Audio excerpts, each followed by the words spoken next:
नमस्कार, अमर उजाला आप देख रहे हैं। हमारे साथ बनारस के टॉप 5 शिक्षक हैं, जो शिक्षक दिवस की पूर्व संध्या पर हम उनसे बात करेंगे और ये समझेंगे कि शिक्षा के क्षेत्र में वर्तमान समय में क्या बदलाव आ रहे हैं, आगे इसे और कितना बेहतर बनाया जा सकता है। तो हमारे साथ हैं आर्य महिला पीजी कॉलेज की डिग्री कॉलेज की सॉरी आर्य महिला इंटर कॉलेज की प्रधानाचार्य मैम। मैं डॉक्टर प्रतिभा यादव, प्रधानाचार्य आर्य महिला इंटर कॉलेज, चेतगंज, वाराणसी। देखिए, जो आज समय आया है, पहले छात्र और शिक्षक एक उन्मुक्त वातावरण में पठन पाठन और अधिगम का कार्य करते थे। शिक्षक पढ़ाता था और छात्र को अधिगम मिलता था और वो अपने लक्ष्य की ओर बढ़ता था। आज समय बदला है, परिवेश बदला है और नई शिक्षा नीति के तहत बच्चे को स्किल कौशल के आधार पे जो उसकी पहचान जिस क्षेत्र में बन सकती है, वो कक्षा 6 से 8 तक ही उसको एक शिक्षक को पहचान लेना है और उसको फिर आगे वैसा ही वातावरण देना है। नवाचार का समय आ गया है और कार्य भी अधिक बढ़ गए हैं, तो जो एक शिक्षा की व्यवस्था है, पहले सिर्फ पढ़ना और पढ़ाना रहा करता था। आज के समय में जो बदलाव आया है, हर विधा से हम लोग जोड़ दिए गए हैं। इवन प्लानिंग विभाग का भी काम है तो शिक्षा विभाग को करना है, राशन कार्ड बनने हैं तो वो भी शिक्षा विभाग को लगना है, गार्जियन से जुड़ना है तो उसको जितने जोड़ने की योजना है उससे भी शिक्षा व्यवस्था को जोड़ना है। तो वहाँ जब हमारा ध्यान बढ़ता है तो हम थोड़ा कम ध्यान दे पा रहे हैं और जो आजकल विद्यालयों में मैन पावर की कमी हो गई है और उसमें शिक्षणेत्तर कर्मचारियों का अभाव, उससे भी दिक्कतें आ रही हैं आज के समय में। लेकिन फिर भी एनईपी 2020 को हम लोग लागू भी कर रहे हैं और उस पे अमल करने का भी प्रयास कर रहे हैं और हम समझते हैं कि अगर हम लोगों ने ध्यान दे दिया तो बच्चा आगे ज़रूर सकारात्मक वातावरण की ओर बढ़ेगा और समाज का उन्नयन करेगा। जी। जैसे एनएपी की बात आपने की है, तो इसमें सारी चीज़ों जो सिलेबस है वो भी चेंज हो रहा है, तो उस हिसाब से क्या शिक्षक भी हमारे आ रहे हैं जो नए शिक्षक हैं उस तरीके से हाँ, चेंज? बिल्कुल शिक्षक भी आ रहे हैं और जो शिक्षक आ रहे हैं उनको समय-समय पे ट्रेनिंग भी, उसकी भी व्यवस्था है कि वो अपने स्किल को बढ़ाएँ और कैसे छात्र के साथ जुड़ें, इसको भी बढ़ाया जा रहा है। जी, बहुत-बहुत धन्यवाद मैम। हमारे साथ जयपुरिया स्कूल की मैडम हैं, जो बताएँगी कि शिक्षा के क्षेत्र में अभी और क्या बदलाव आने हैं और क्या-क्या बदलाव इधर भी उन्होंने फ़ील किया है। मैम पहले परिचय बताएँ। ओके, हेलो एवरीवन, मेरा नाम खुशबू सिंह है and I am from Jaipuria school, Seth MR Jaipuria school, Babatpur campus. I'm an academic head there. Primarily, I'm dealing with the students till the age of 10 to 12, that is primary wing. And what changes I have noticed that this our education system is now more focusing on holistic education. पहले जो system था उसमें हम सिर्फ rote learning पे और ज़्यादा से ज़्यादा एग्ज़ाम सेंट्रिक अप्रोच के थ्रू काम करते थे, जहाँ पे बच्चों को सिर्फ सक्सेस मीन्स उनका जो एक पैरामीटर था सक्सेस का, वो एक एग्ज़ामिनेशन के मार्क्स थे। बट अभी अभी जो एनईपी के आने के बाद हम लोगों ने लाइफ स्किल्स और ऐसी स्किल डेवलपमेंट के बारे में बच्चों को बताने की कोशिश कर रहे हैं, पेरेंट्स को बताने की कोशिश कर रहे हैं, ये स्किल्स उनके अंदर डेवलप करने की कोशिश कर रहे हैं अपने पेडागॉजी से इंटीग्रेट करके, ताकि बच्चे रियल लाइफ में अच्छा कर पाएँ। उनको सिर्फ़ एग्ज़ाम में पास होना ही एक मात्र उद्देश्य नहीं है, बल्कि जीवन में जो रियल लाइफ़ का एग्ज़ाम है, उसमें वो अपने आप को कैसे आगे लेके जा सके, उसके लिए हम कोशिश कर रहे हैं और ये हमारी स्ट्रैटेजीज़ हैं जो निरंतर चेंज कर रही हैं, जो चैलेंजेस भी हैं और जिनके ऊपर हमें काम भी करना है। कोई चैलेंजेज़ आप बताना चाहेंगे क्या-क्या आती है? मतलब गार्जियन के साथ, बच्चों के साथ? पेरेंटल कनेक्ट और पेरेंट से जब हम डील करते हैं, तो पेरेंट की जो एक्सपेक्टेशंस हैं, वो सिर्फ़ और सिर्फ़ ग्रेड्स पे आके या मार्क्स पे आके कहीं न कहीं वो नैरो हो रही है। हम एज़ एजुकेटर्स, एज़ टीम हम कोशिश करते हैं कि उनको और ज़्यादा अवेयर कराएँ कि क्या सिर्फ़ ये एग्ज़ामिनेशन के मार्क्स ही उनके बच्चे की लाइफ़ को आगे निर्धारित कर रहे हैं, या फिर लाइफ़ स्किल्स जो बहुत इम्पोर्टेंट है आज की डेट में, problem solving, conflict resolution, team building, stress से आप कैसे बाहर निकल रहे हैं। सो ये सारी चीज़ें मुझे लग रहा है कि यंग जनरेशन में को बहुत ज़्यादा सिखाने की ज़रूरत है, और इसके लिए जो पेरेंट्स से कनेक्ट है, पेरेंट्स की काउंसलिंग है, पेरेंट्स को जो हम बता सकते हैं, सिखा सकते हैं, वो एक मेजर चैलेंज आ रहा है और इस पे हम लोग काम कर रहे जी, हैं। बिल्कुल। कई बार अनुशासन का पालन कराने में बच्चों से, डिसिप्लिन फ़ॉलो कराने में पेरेंट्स भी कई बार आप लोग पे नाराज़ हो जाते होंगे, ये बिल्कुल कैसे हो नाराज़ रहा है? तो होते हैं। उसको कैसे डील करते हो? उसको भी हम लोग सिर्फ़ और सिर्फ़ काउंसलिंग के थ्रू, पेरेंट को भी हम लोग बहुत सारे अवेयरनेस प्रोग्राम से डिजिटली, जैसे होता है कि हम अपने स्कूल्स में पेरेंट्स काउंसलिंग सेशंस बुलाते हैं, अपने काउंसलर से मिलवाते हैं, या फिर डिजिटली टाइम कम होने के बावजूद जो आज हमारा जो सबसे बड़ा एक टूल है जिस पे एजुकेशन सिस्टम चल रहा है, बच्चे चल रहे हैं डिजिटल, उसको हम कैसे एम्पावर कर रहे हैं जिससे कि ऑनलाइन भी सेशंस हम पेरेंट्स से कराते हैं और इन सब चीज़ों में थोड़ी-थोड़ी जानकारी उनको रेगुलर इंटरवल्स पे देते रहते हैं। ठीक है मैम, बहुत-बहुत धन्यवाद। शिक्षा सबसे बड़ा चैलेंज है, क्योंकि यहाँ पर पढ़ने वाले जो सरकार के जो निम्न वर्ग का व्यक्ति, जो सबसे कमज़ोर तबका है, उसको हमारे माध्यमिक विद्यालय में पढ़ाई होती है। और उनको चैलेंज है कि गार्जियन जब कभी त्यौहार पड़ेगा, कुछ कार्यक्रम होगा, तो बच्चों को उसमें लगाते हैं, शिक्षा से अलग करना चाहते हैं।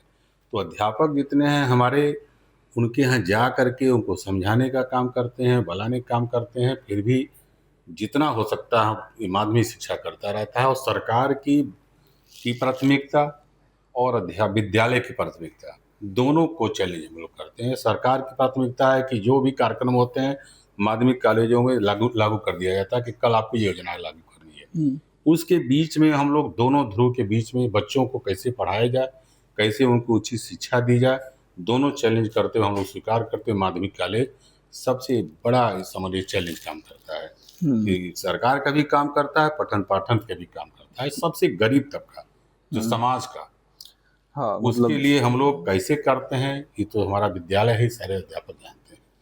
जी, मतलब शिक्षा से इतर भी कुछ कार्य करते हैं जो सरकार टीचर, शिक्षा से लेकर के अब दिवाली चाहे आ रही है चुनाव तो कार्यक्रम हो, जनगणना, देव मतगणना, दिवाली आ रही है सब तो दीपावली दिए पर बच्चे हैं जो हम लोग के गरीब तबका है, दीपावली में दिया बेचने चले जाते हैं, 2 दिन 1 हफ्ता नहीं आएंगे। जी, उसके बीच में हम लोग उसके बाद भी हम लोग शिक्षा को जगह अलग जगाया हुआ है। ये हमारा पूरा शिक्षा जी, माध्यमिक सबसे बड़ा चैलेंज है और सबसे बड़ी अच्छे ढंग से काम भी कर रहा है। जी, सरकार की योजनाओं को लागू करते हुए पठन पाठन भी लागू कर रहा है। जी। नियमित पढ़ाई लिखाई में छात्रों के, जैसे आप अगर हॉस्टल होगा, बच्चे नहीं, हॉस्टल तो माध्यमिक में नहीं मिलता जी, है। मतलब क्लास व्लास में कुछ चुनौतियां नए तरीके की आई हर हैं, तरह जैसे की बच्चे चुनौतियां मोबाइल ले हैं। लिए हैं तो मोबाइल तो हम लोग प्रतिबंधित करने का प्रयास करते हैं, यदि लेके बच्चे नहीं आते हैं माध्यमिक में।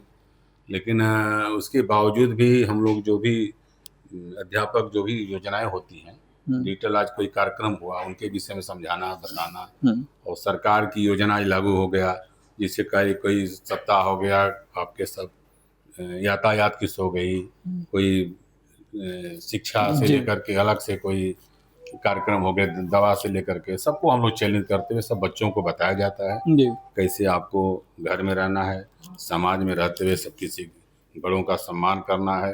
माध्यमिक शिक्षा ये समझिए संस्कार अनुशासन की शिक्षा जी, देता है। बिल्कुल, बिल्कुल। ठीक है इसी सर, को हम लोग काम करते रहते हैं। बताएं। मैं प्रोफेसर रमेश प्रसाद, विभागाध्यक्ष पाली एवं बौद्ध दर्शन विभाग, संकाय अध्यक्ष भी हूँ, श्रवण विद्या संकाय का, संपूर्णानंद संस्कृत विश्वविद्यालय वाराणसी। जी, सर आप विगत कई वर्षों से शिक्षा के क्षेत्र में कार्य कर रहे हैं, शोध भी कराए, तो आपको अभी जो मॉडर्न टाइम आया, अभी 2020 के बाद, कोविड के बाद का लें, तो जो अभी ऑनलाइन पे ज़्यादा हम लोग का जो हो रहा है, तो उस इधर आने के बाद क्या-क्या चेंजेज आप देख रहे हैं शिक्षा से? शिक्षा में सर पहली बात तो ये है कि जो इधर 2020 के बाद जो एनईपी 2020 की जो बात कर रहे हैं, उसमें जो बात आ रही है कि एक तो है कि जो मानवीय मूल्यों का जो क्षरण हो रहा है और नैतिक के पतन हो रहा है, उसके रोकने के लिए और मानवीय मूल्यों को स्थापित करने के लिए हमारे जो भारत सरकार है वर्तमान में, उनका प्रयास है कि जो पारंपरिक ज्ञान है, या देखिए नया इतिहास लिखा जा रहा है कि जो हमारे जो पढ़ने वाले जो छात्र हैं आने वाले, वो हमारे जान सके कि हमारा इतिहास क्या है, हमारे परंपरा ज्ञान क्या है, क्यों हम विश्व गुरु थे, और हमारा अभी जो है विश्व गुरु का जो दूसरे लोगों ने अपने आप को बना रखा है, उससे हम कैसे वापस लौटे, इसका प्रयास हमारा जारी है। तो उसके लिए परंपरा को आधुनिक के साथ जोड़कर प्रयास हो रहा है। आप देख रहे होंगे हमारे यहाँ पहले समर्थ पोर्टल से एडमिशन नहीं होता था, अब समर्थ पोर्टल पर एडमिशन हो रहा है। अब जो बच्चे नहीं जानते थे, हम परंपरा वाले हमारे यहाँ विश्वविद्यालय है, तो वो भी आप कंप्यूटर जान रहे हैं और कंप्यूटर से जो है, मोबाइल से जो है, लैपटॉप से अपना जो एडमिशन समर्थ पोर्टल से कर रहे हैं। और उसके बाद हमें कहें कि ये परंपरा का है हमारा विश्वविद्यालय। अभी योगी जी को हम बड़ा धन्यवाद देना चाहेंगे, उन्होंने पिछले साल जो है ऑनलाइन संस्कृत प्रशिक्षण केंद्र के लिए 1,16,00,000 हम लोगों को दिया, वो 5 साल के लिए है। और उसमें देखिए हमने केवल 1 साल बीता है, 1 साल का कोर्स चलाते हैं, 6 महीना का चलाते हैं, 3 महीने का चलाते हैं, अब पूरा जो है ऑनलाइन है। ऑनलाइन एडमिशन, ऑनलाइन आपका क्लासेस चलते हैं, और ऑनलाइन आपका एग्जाम लेते हैं, ऑनलाइन रिजल्ट देते हैं, फुल्ली ऑनलाइन है। उसका फीडबैक क्या है? फिर आप अभी देखिए पिछले साल जो जनवरी में जो हुआ था, जो हमारा दिसंबर में खत्म हो गया है, उसमें 13 कोर्सेज चला रहे हैं। इसमें आपका ज्योतिष भी है, वास्तुशास्त्र है, कर्मकांड है, पाली है, प्राकृत है, मंदिर प्रबंधन है, सारे हैं। उसका पिछले बार हमारा 1200-1300 एडमिशन हुए थे, और इस बार अभी हमारा 3 महीना वाला शुरू नहीं हुआ है, लगभग 1700-1800 एडमिशन हो चुके हैं। केवल देश का नहीं, विदेशों से लोग जो है जुड़े हुए हैं और लाभ उठा रहे हैं इसका। मतलब उसमें कक्षाएं नियमित उनको दी जाती हैं? बिल्कुल बिल्कुल, तो नियमित जा रही है, ऑनलाइन जा रही है जी। ऑनलाइन। उसमें एक लाभ ये भी है, ये जैसे कक्षा लाइव कक्षा भी होती है और वीडियो वाली भी है। मान लिया किसी का कोई बीमार पड़ गया या कहीं चला गया, क्लास छूट गए, लेकिन उसका वीडियो हम उसको डाल देते हैं ऐप पे, वो अपना देखता रहता है, एक दिन में 4 भी देख सकता है, यानी उसके पास वो लगा रहेगा, यानी जैसे जाकर क्लास छूटने का उसको कोई ये नहीं है कि परेशानी नहीं है, यानी उस ज्ञान से वो वंचित नहीं रह सकता है। मतलब संपूर्णानंद जो पारंपरिक ज्ञान का केंद्र है, वहाँ पे अब जो है आधुनिक शिक्षा के लिए भी कई नए प्लेटफॉर्म तैयार जी किए जा रहे हैं। बिल्कुल, दोनों का सामंजस्य मिश्रण चल रहा है। जी जी ठीक है सर, बहुत बहुत धन्यवाद। हमारे सर हिंदी के प्रोफेसर सत्य प्रकाश पाल सर, आप परिचय बताते हुए आप बताइए कि शिक्षा, आप हिंदी की शिक्षा के उत्थान में अभी क्या काम हो रहे हैं और क्या बदलाव आगे आने चाहिए? बीएचयू में मैं सत्यप्रकाश पाल हिंदी विभाग बीएचयू में कार्यरत हूँ, और उससे पहले मैं राजीव गांधी केंद्रीय विश्वविद्यालय अरुणाचल प्रदेश ईटानगर में भी रहा। और सर आपका ये सवाल बड़ा मौजू है। पहले तो शिक्षक दिवस के पूर्व संध्या पर बच्चों को, अपने कर्मचारी साथियों, शिक्षकों को बहुत बधाई। और सर यह सितंबर मास बड़ा महत्वपूर्ण मास है। इस महीने में 2 बड़े महत्वपूर्ण हम लोगों के त्यौहार हैं और भारतवर्ष के त्यौहार हैं, एक शिक्षक दिवस, एक हिंदी दिवस। अगर मैं यह बात कहूँ सर, अपनी भाषा को लेकर कहा, तो सबसे पहले जो नई शिक्षा नीति की बात हो रही है, त्रिभाषा सूत्र फार्मूले की बात हो रही है। और आज जब हम मातृभाषा की बात करते हैं सर, तो हर भाषा राष्ट्रीय भाषा है, लेकिन हमारी जो हिंदी भाषा है उसमें जब बच्चा पढ़ने आता है तो पहले एक बड़ा हिंदी को लेकर एक बड़ा हीन भावना हुआ करते थे, हिंदी से तुम पढ़ रहे हो, क्या कर लोगे। लेकिन आज बच्चा, मैं अरुणाचल में भी रहा और सर बताना चाहता हूँ आप अमर उजाला के माध्यम से कि सर अरुणाचल जो है नॉन हिंदी बेल्ट है और वो समूह ग में आता है। वहाँ सर ये स्थिति है कि 60 सीटें हैं पीजी में और लगभग 300 फॉर्म आते हैं सर, एंट्रेंस लेना पड़ता है। पहली बात कि सर सुदूर पूर्वोत्तर में हम कह सकते हैं कि वहाँ हमारी हिंदी कितनी मजबूती के साथ खड़ी है। दूसरा सर, जब मैं बीएचयू की बात कर रहा हूँ तो आज की समस्या एक है, लड़का तो भाषा को लेकर बहुत ज़्यादा चिंतित नहीं है। हमारे यहाँ आज भी पूरी क्लासेस 250 सीटें भर जाती हैं, मारामारी रहती है कैसे एडमिशन हो। लेकिन सर आज जब हमारी सरकार आत्मनिर्भर भारत की बात करती है, या कहा जाए कि बच्चा कैसे रोजगार परख उन्मुख उसकी शिक्षा हो, तो कहीं न कहीं हमको भाषा कोई भी हो सर, उसको हमको जोड़ना चाहिए रोजगार से।